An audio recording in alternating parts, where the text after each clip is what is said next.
Hi everyone, Mike here. Just going to make the last video of the semester. I'm sure it's a happy time for you. It's always a little sad for me. I kind of like class. But what I wanted to do is just do a quick walkthrough of where we've been and then maybe give you a little bit of encouragement to take with you as you leave the class. Okay? So if you remember way back to the beginning of class, we started with a little bit of stuff on the brain. Now, this is a little weird to start a philosophy class with some neuroscience and psychology.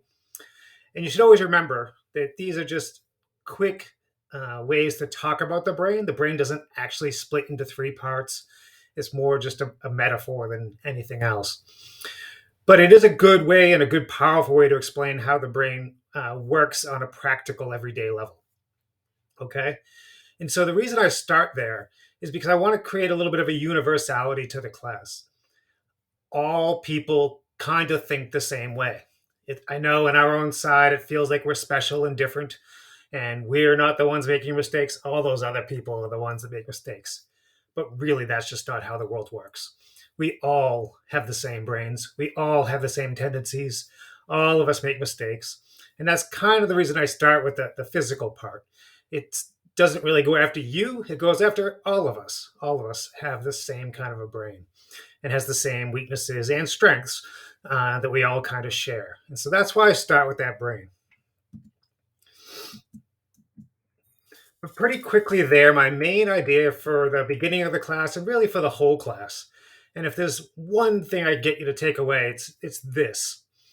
Try to start building up your mental immunity, just like you would with, a cold, being getting a stronger immune system, or COVID these days, having getting a vaccination.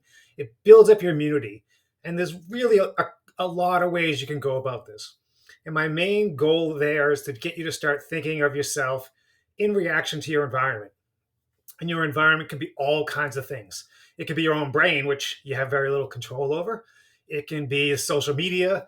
It can be politics. It can be economics. It can be friends, family. It can be whether you got good sleep or ate well yesterday, whether you exercised. All these things affect your brain. And the way you start to get better at this is to start to realize all of these things affect your brain. None of us are really immune to this. There's dozens and dozens of studies of, people being happier while they're in a slightly warmer room than in a slightly colder room, and they have no idea this is being done to them on purpose. And it almost always works. We are very susceptible to exterior effects on our reasoning. And so the main reason I start with the brain and the main reason I start with mental immunity as a concept for the class is to get us to begin in this place where we're in a constant interaction with the community, constant interaction with the environment. And we need to learn to balance that and how to deal with that and how to make ourselves better thinkers, knowing how, many mistakes we can potentially make. Okay. And so that's why I begin with the brain. That's why I have this concept of mental immunity. So, really, if you can just take that away from the class, to start realizing that you're in constant interaction with everything around you. If you got some sleep last night and you're a little grumpy, you're not going to think about things as clearly. If you just had an argument with a significant other last night, you're not going to think about things as clearly. If someone from the other political party that you disagree with is saying things, it's going to be really hard for you to understand them clearly. And if you, just didn't eat well or don't exercise, or it could be a million other things, all of these things affect your reasoning. So before we even get to the point where we talk about different ways people reason, the many mistakes we can make, I always like to push this other idea first, because I don't really care if you memorize a list of things that, different ways of induction and abduction, all that stuff. It's good if you know those, and it can be helpful, but it's more important that you start with a little bit of humility and realize that the brain is, needs constant focus, constant work. You need to build up a habit of approaching things, being humble and knowing that your brain is not perfect. My brain is not perfect. No one's brain is perfect. And so if you can start there, it really does make the rest of your life really easier. When I'm seeing another person and I'm disagreeing, or they say something that's upsetting to me, I just can pause and realize, they're just a person too. They have a similar underlying biological structure. similar social and cultural effects, and it's really makes me take a pause and be less judgy, honestly, less judgy. Okay, so that's why I push the brain part. That's why I push the mental immunity part so hard in the beginning of the class. It really is the main thing you should try to take away.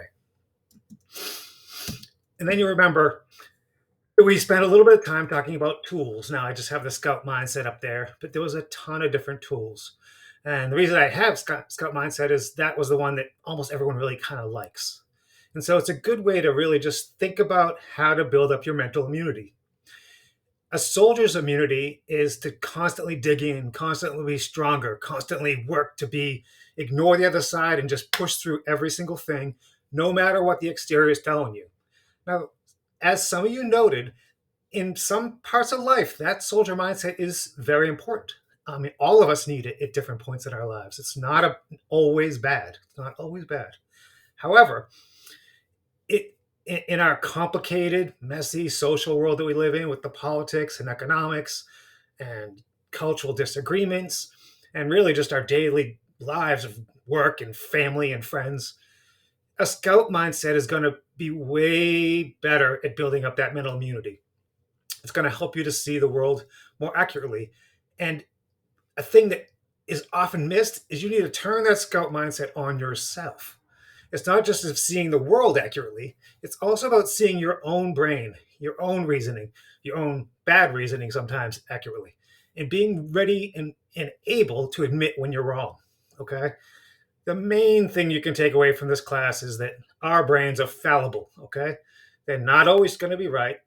And we need to just kind of accept that and do the best we can by building up that mental immunity with tools like the scout mindset, Bayes' theorem, thinking about probabilistic things, updating our ideas as we get new information, thinking about the future in a more clear and orderly way, like super forecasters were, and many of the other tools we looked at over the class. Okay, and so that's the what I want you to do. Think of your brain as just like everyone else's brain. Think of building up your mental immunity with tools like the scout mindset and other things we looked at in the class. And so my idea here is what I call a pragmatic toolkit. And so the first step, I just hinted at it, is to just kind of learn to accept that you're not going to always know everything. Even when you're really, really sure you're right, you should pause for a minute and go, am I 100% sure? 99, 60%? Okay, so begin with getting a little bit more comfortable with uncertainty and not always acting like you know everything.